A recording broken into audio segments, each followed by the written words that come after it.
नमस्कार। एपीआर कैसे भरें 2023-24 और वर्ष 2024।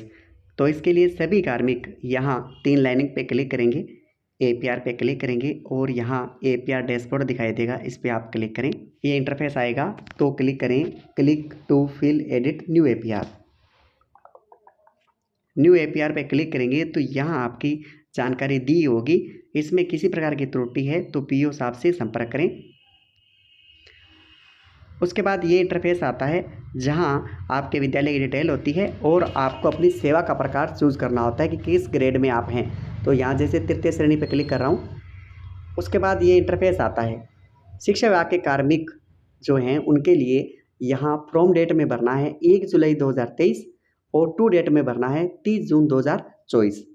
और उसके बाद एपीआर यहाँ क्लिक करेंगे तो पहला ऑप्शन जो है वो क्लिक करेंगे और उसके बाद फॉर्म टाइप इसमें आप जो दे रखा है यही करना है।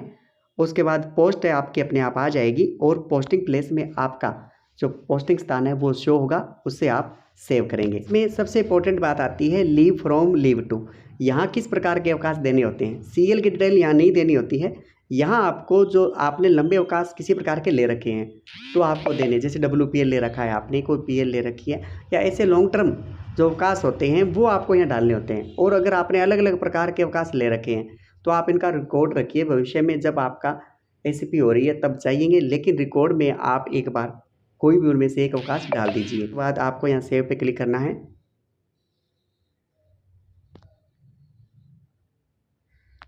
सेव पे क्लिक करेंगे तो ये इंटरफेस आ जाएगा। अगर ये डिटेल सही है तो आप यहाँ क्रिएट एपीआर चैनल पे क्लिक करेंगे, एप्लीकेशन पे सक्सेसफुली आ जाएगा।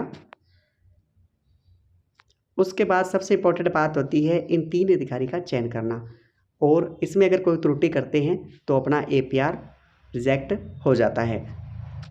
एपीआर चैनल के लिए यहाँ लिस्ट दी गई है। आपको इनमें से शहरी क्षेत्र, ग्रामीण क्षेत्र, माध्यमिक, प्राथमिक कहाँ कार्यरत है उनके अनुसार चूज करना है और इनमें गलती नहीं करनी है। एपीआर कैंसिल लगभग एपीआर चैनल के कारण ही होती है। यही मूल कारण होता है कि एपीआर काफ़ी कार्मिकों की रिजेक्ट हो जाती है। आपकी सुविधा के लिए यहाँ अलग से टेबल दे दी गई है, प्रधानाध्यापक, प्रधानाचार्य, व्याख्याता महोदय के लिए, वरिष्ठ अध्यापकों के लिए और उसके बाद तृतीय श्रेणी अध्यापकों के लिए भी यहाँ दे दी गई है। आप चाहें तो इनका स्क्रीनशॉट भी ले लीजिए ताकि आपसे कोई गलती ना हो। उसके बाद शारीरिक शिक्षक लोक सेवकों के लिए भी दे दी गई है। इस पोस्ट की लिंक जो है वीडियो के डिस्क्रिप्शन में अवेलेबल है। चूज ऑफिसर पे क्लिक करेंगे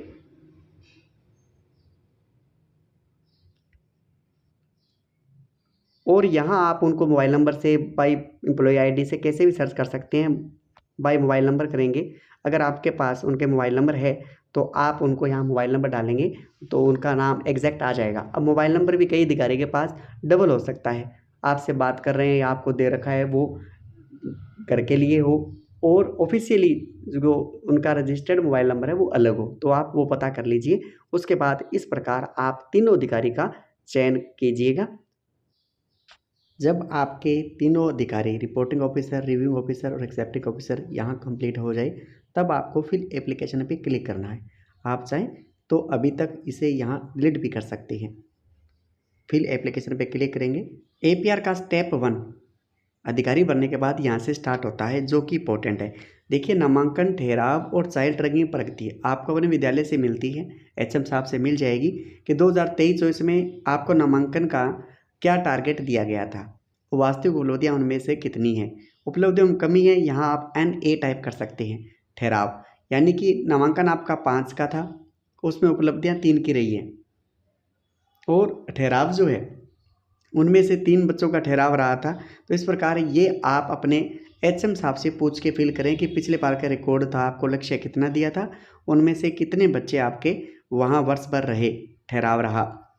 और इसी प्रकार जन सहभागिता है, विद्यालय विकास में योगदान है, राज्य सरकार की योजनाओं में योगदान है।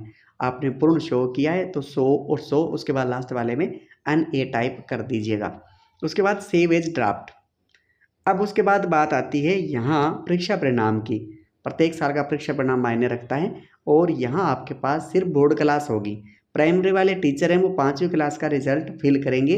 अब आप कहेंगे सर हमने 5वीं पढ़ाई नहीं है, तो आपके विद्यालय में 5वीं क्लास का जो रिजल्ट होगा वो आप यहाँ फिल कर दीजिए।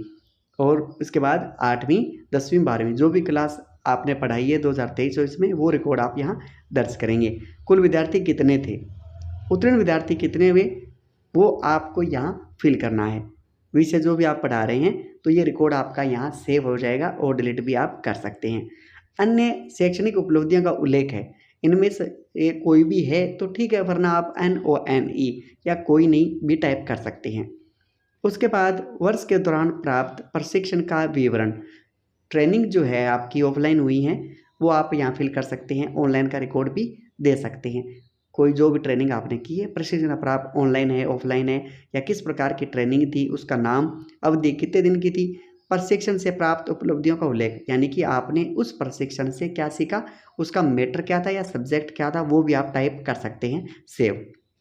उसके बाद प्रतिवेदित अधिकारी द्वारा किए गए विशेष कार्यों का संक्षिप्त विवरण, यानी कि आपने इनके अलावा पौधारोपण किया है या आपने विद्यालय में जन सहभागिता की है, जो भी आपने किया है वो इस प्रकार आप यहाँ 250 वर्ड में दे सकते हैं। और उसके बाद जब आपका फॉर्म कंप्लीट हो जाता है तो आप इसको सबमिट करेंगे और लॉग करेंगे, तो यह आपका फॉर्म कंप्लीट होता है। उसके बाद आप स्टेटस में जाकर APR स्टेटस में जाएंगे, डैशबोर्ड में जाएंगे तो वहाँ आपका भरा हुआ फॉर्म भी दिखा देगा, तो आप चेक कर लीजिएगा। इसके अलावा भी कोई सवाल है आपका तो आप SMS कर सकते हैं। चैनल से जुड़े रहें ताकि प्रत्येक समस्या का समाधान आपको यहाँ इसी चैनल पर मिल सके। धन्यवाद।